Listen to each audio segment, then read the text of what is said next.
Hello, this is Nirjhor Hasan at English Patshala.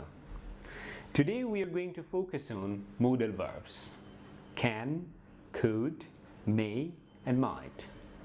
First, we see the formulation of modal verbs, then we move on to the specific uses of modal verbs. As we know that each modal verbs has one or several specific functions. Moreover, modal verbs can change with time. For an example, a modal verb can be used in present tense as well as future tense. But what I believe that after this lesson, you'll be able to understand where to use these modal verbs perfectly and have a very clear idea. So, if you're ready, then we can start.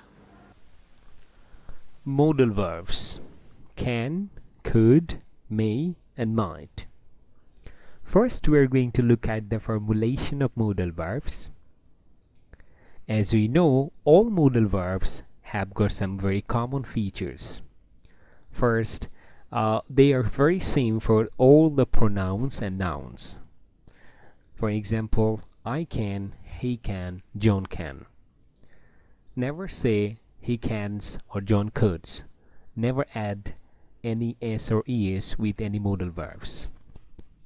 Number 2, they are always followed by the infinitive without to, such as I can swim.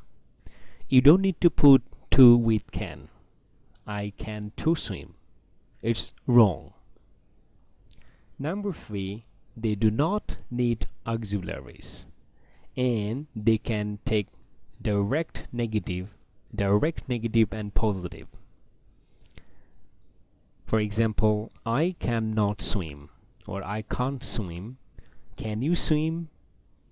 But sometimes we see some people would say, do you can swim or I do not can swim. Please don't use any do or doesn't here. It can take direct, negative and positive form. And the last, they never combine with another modal verbs, such as I will go, I will can go there. Will, can, they never take two modal verbs at the same time in a sentence. So these are the formulation of modal verbs.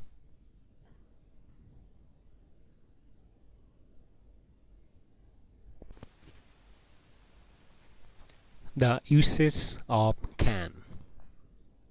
First, can is used to show the ability or lack of ability in present or future. For an example, I can drive the car. It shows the ability. Or she can't swim, or she cannot swim. Lack of ability. Number 2, giving or not giving permission. You can use my computer, or you cannot smoke here, or you can't smoke here. Let's see the uses of could. It is usually used to show the ability or lack of ability in past, such as I could run fast a few years ago, or I could not speak English fluently, or I couldn't speak English fluently. Moreover, it is also used to make a request, but it should be always in a question form, such as could you tell me your name please, or could you have a cup of coffee here? Number 3, for making a suggestion. Usually could is also used to make a suggestion. For an example, what do you suggest we have for lunch? We could have chicken.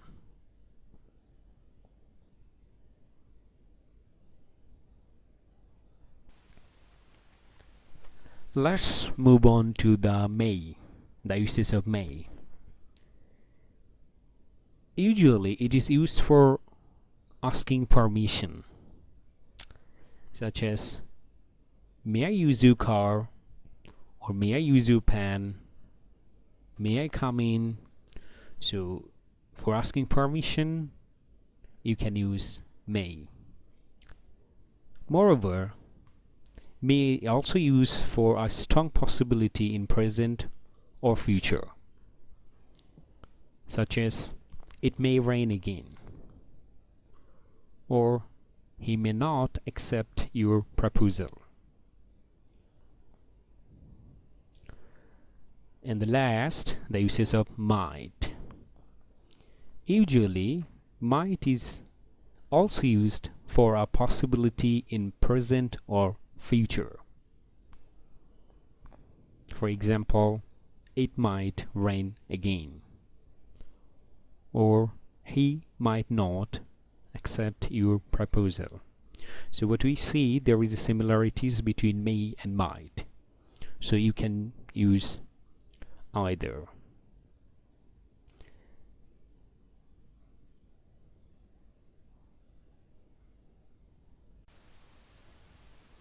Number 2.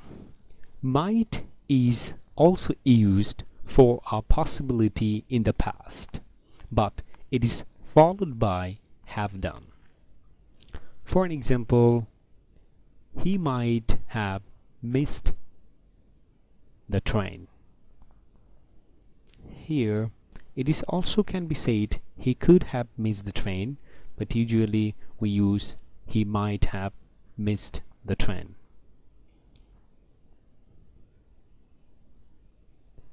So this is all about the modal verbs of can, could, may and might. We have discussed about the formulation of these modal verbs and the uses in particular or specific situation. So thank you very much for being with us, and if you have any questions you can ask us through your comment, and you can also subscribe with our channel to have a new more videos. And this is the part 1 of modal verbs, and you will have the next part very soon. Thank you.